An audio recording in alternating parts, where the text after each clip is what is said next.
Assalamualaikum warahmatullahi wabarakatuh. Selamat pagi, salam sejahtera untuk kita semua. Anak-anak, pada hari ini kita akan belajar tentang tema 1, subtema 1, pembelajaran 3.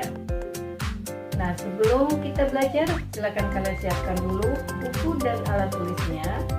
Dan tidak lupa kita berdoa bersama. Berdoa dimulai.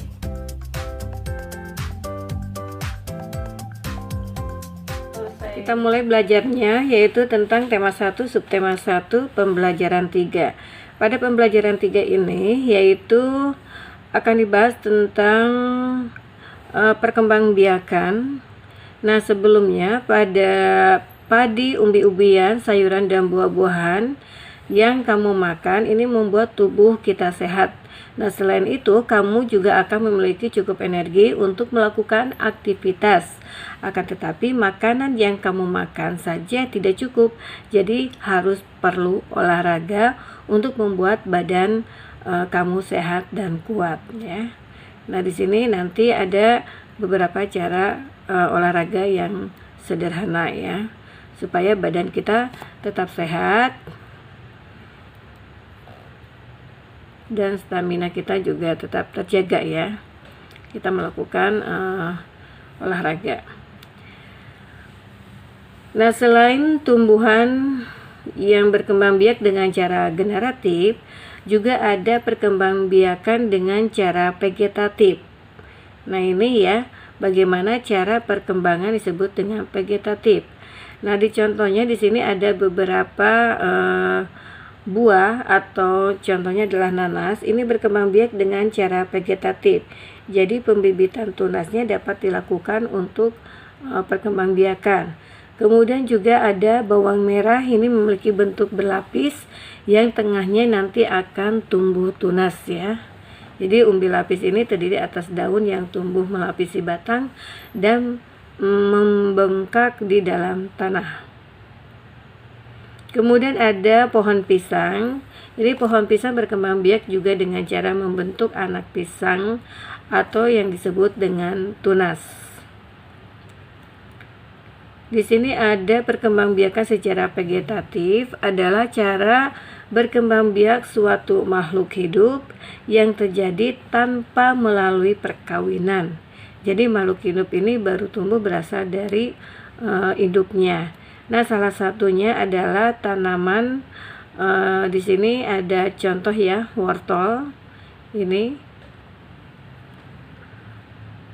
wortel ini adalah tumbuhan yang bisa berkembang biak melalui umbi akar, yang akarnya nanti membesar berisi cadangan makanan.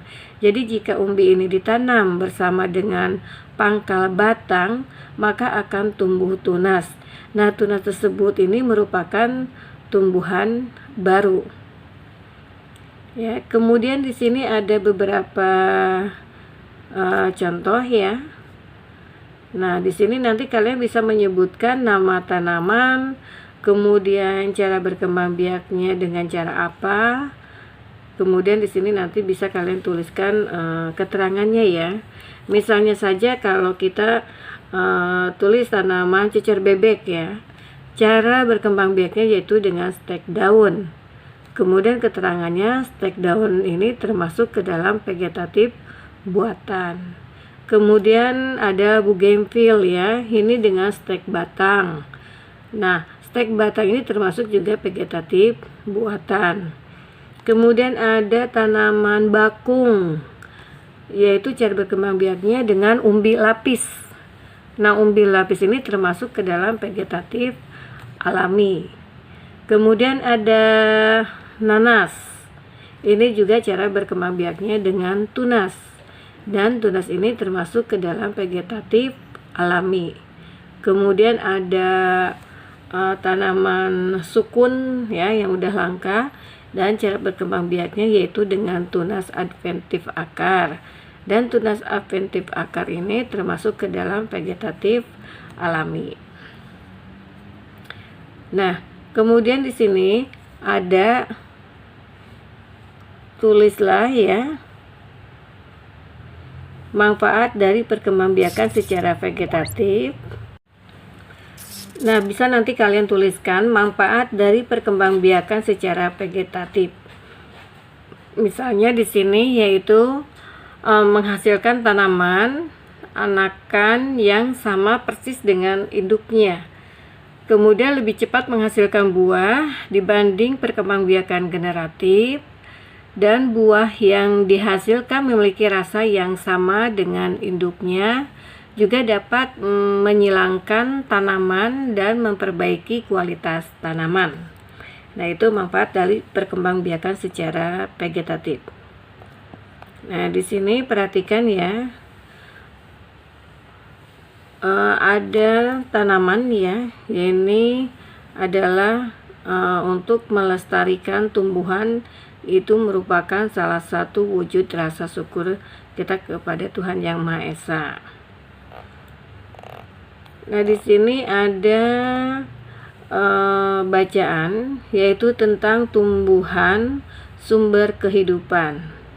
Nah, kalian perhatikan ya bahwa di Indonesia adalah negara kepulauan yang terletak di garis khatulistiwa, dan Indonesia ini memiliki dataran tinggi, kemudian memiliki dataran rendah dan perairan.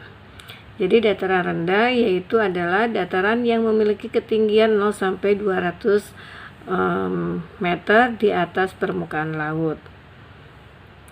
Kemudian wilayah pantainya juga ini termasuk ke dataran rendah. Jadi Indonesia memiliki banyak pantai karena negara kita terdiri atas ribuan pulau.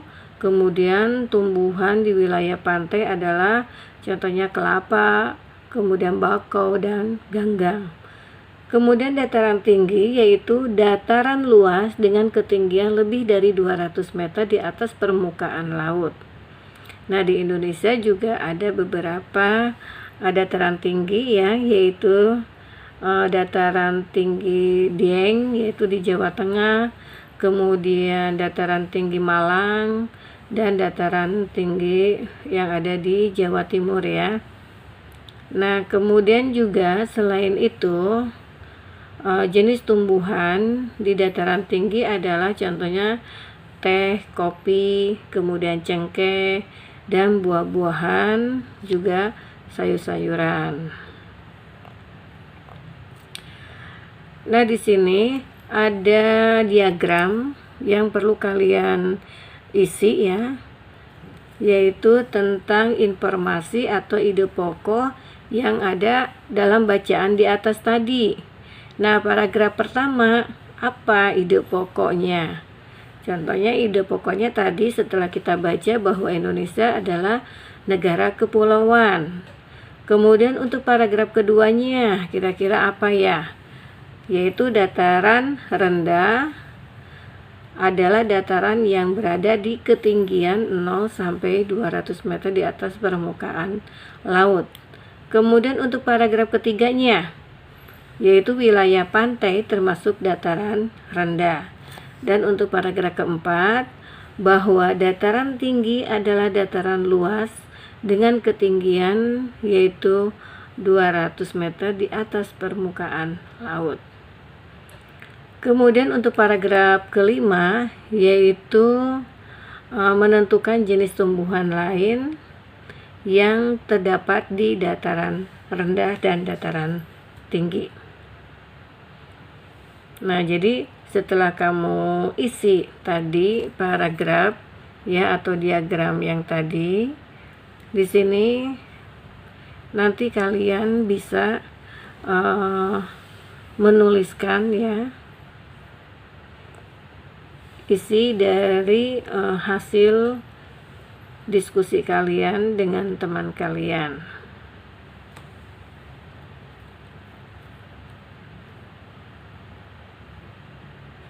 Nah, jadi Indonesia ini memiliki berbagai jenis tumbuhan ya, kemudian bisa memberikan bahan makanan yang berlimpah dan bermanfaat lainnya, dan kita wajib untuk bersyukur.